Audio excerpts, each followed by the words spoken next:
তুই কাকুর কাছে বাইক আর স্কুটি চাইছিস, হাত খরচের জন্য বেশি টাকা চাইছিস? আরে কাকু তো 50 টাকা নিয়ে রোজ কলেজ যেত। আরে মাথা মোটা কাতলা, তখনকার দিনে 50 টাকা মানে আজকের ডেটে 5000 টাকা। আর তখনকার সারা কলেজের মধ্যে ওনারই একমাত্র সাইকেল ছিল।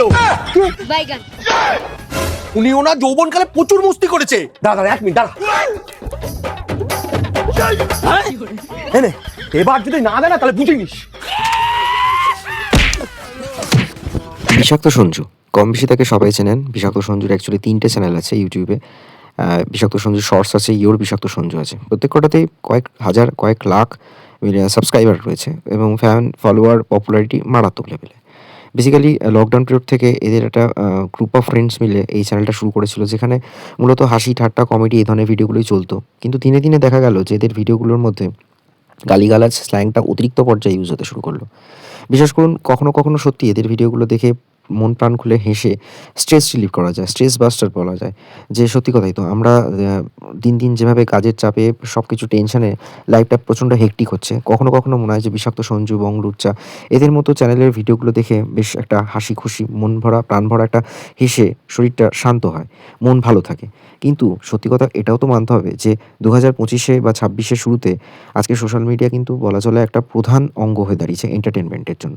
যেখানে সোশ্যাল মিডিয়াই হয়ে গেছে মেইনস্ট্রিম মিডিয়া, মানে যেখানে মানুষ বেশি সময় কাটাচ্ছে, যেখান থেকে প্রপার নলেজ গ্যাদার থেকে আরম্ভ করে ইউটিউব মানে একটা প্ল্যাটফর্ম যেখানে আপনি সমস্ত বিষয় জিনিস জানতে পারেন। তো সেই জায়গায় দাঁড়িয়ে থেকে 2020-র পরিবেশ তো আজকে আর দাঁড়িয়ে নেই।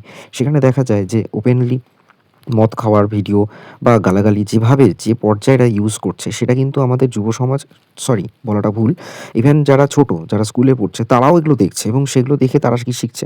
আজকে একটা ভিডিও দেখা মানে সেই চ্যানেলের রেকমেন্ডেশন বারবার আসবে আপনাদের কাছে ইউটিউবের প্ল্যাটফর্ম বা ফেসবুকেতে। কেন? এআই অ্যালগোরিদমটা সেভাবেই করা রয়েছে। তো বুঝতেই পারছেন ক্লাস 8-9 এর বাচ্চারা যদি এইভাবে দেখতে থাকে যে ওপেন মদ খাওয়া, সিগারেট খাওয়া, তার সাথে গালিগালাজ, তো মানে চূড়ান্ত পর্যায়ে চলে গেছে। ব ছাড়া কোনো কথা নেই। তো আমার মনে হয় যে আজকের দিনে দাঁড়িয়ে থেকে যেখানে পপুলারিটি ফ্যান ফলোয়ার বেস এতটা বেশি, তো সমাজের কাছে আমরা কী বার্তা দিচ্ছি সেটা মনে হয় ভাবা উচিত। আর স্পেশালি লাস্ট ভিডিওটা দেখিয়েছে যে সে বাবার চরিত্রে একজনকে লাঠি দিয়ে মারছে, কেন? তার বাবা সমস্ত দাবি দাওয়া পূরণ করতে পারছে না। এটাই বা সমাজের কাছে কী গেল, বাকিরা কী শিখছে?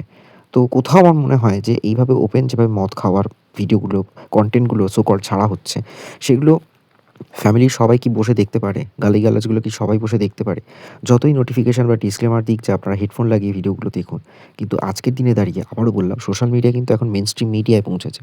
তো সেখানে এই ভিডিওগুলো কী ইমপ্যাক্ট ফেলছে সেটা সবার একটু ভাবা উচিত। জানি না আমার সাথে কজন একমত হবেন।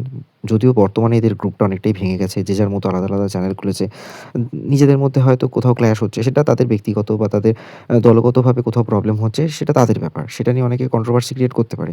কিন্তু ক্রিঞ্জ কনটেন্ট বানানোর নামে যেভাবে বাংলা ইউটিউবাররা সেই একই ধরনের জিনিস বানিয়ে যাচ্ছে, কোথাও কোয়ালিটি অফ কনটেন্ট যেখানে মোটিভেশনাল কিছু ভিডিও, কিছু নলেজেবল জিনিস আমরা গ্যাদার করতে পারি, সেটা তো পাচ্ছি না। উল্টে দেখা যাচ্ছে এই ধরনের ক্রিঞ্জ কনটেন্ট যেভাবে ওপেন স্ল্যাং ইউজ হচ্ছে, ভালগার জিনিসগুলোকে দেখানো হচ্ছে।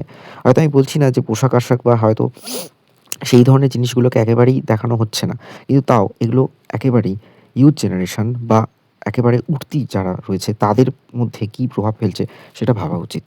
আমার মনে হয় এগুলো নিয়ে একটু সবারই ভাবা উচিত যে আমরা ইউটিউবে যে দেখছি সেগুলো কতটা ইমপ্যাক্ট ফেলছে। তাহলে তুই কেন পালাস বন্ধন ব্যাংকের লোকদের দেখলে? কারণ যাদের শখ বড় বড় হয় তাদের পেটে থাকে। যদি গরিবের হ্যাঁ, অবশ্যই ভালো-মন্দ বিচার করার দায়িত্ব সবার আছে। কিন্তু সবাই সেটা বুঝতে পারে না।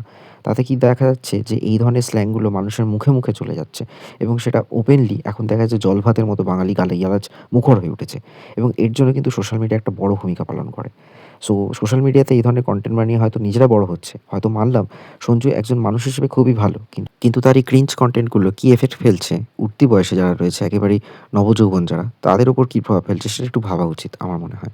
ভিডিওটা কেমন লাগলো অবশ্যই জানান। দেখতে থাকুন বং স্টোরিজ আর কমেন্টে জানান আপনাদের মতামত। কোনো রকম রোস্ট আমি করিনি, শুধু আমি আমার মতামতটুকু জানিয়েছি। আপনারাও নিজেদের মতামত জানান। চ্যানেলটা ভালো লাগলে সাবস্ক্রাইব করুন আর শেয়ার করুন এই ভিডিওটা। দেখতে থাকুন চ্যানেলের বাকি ভিডিও।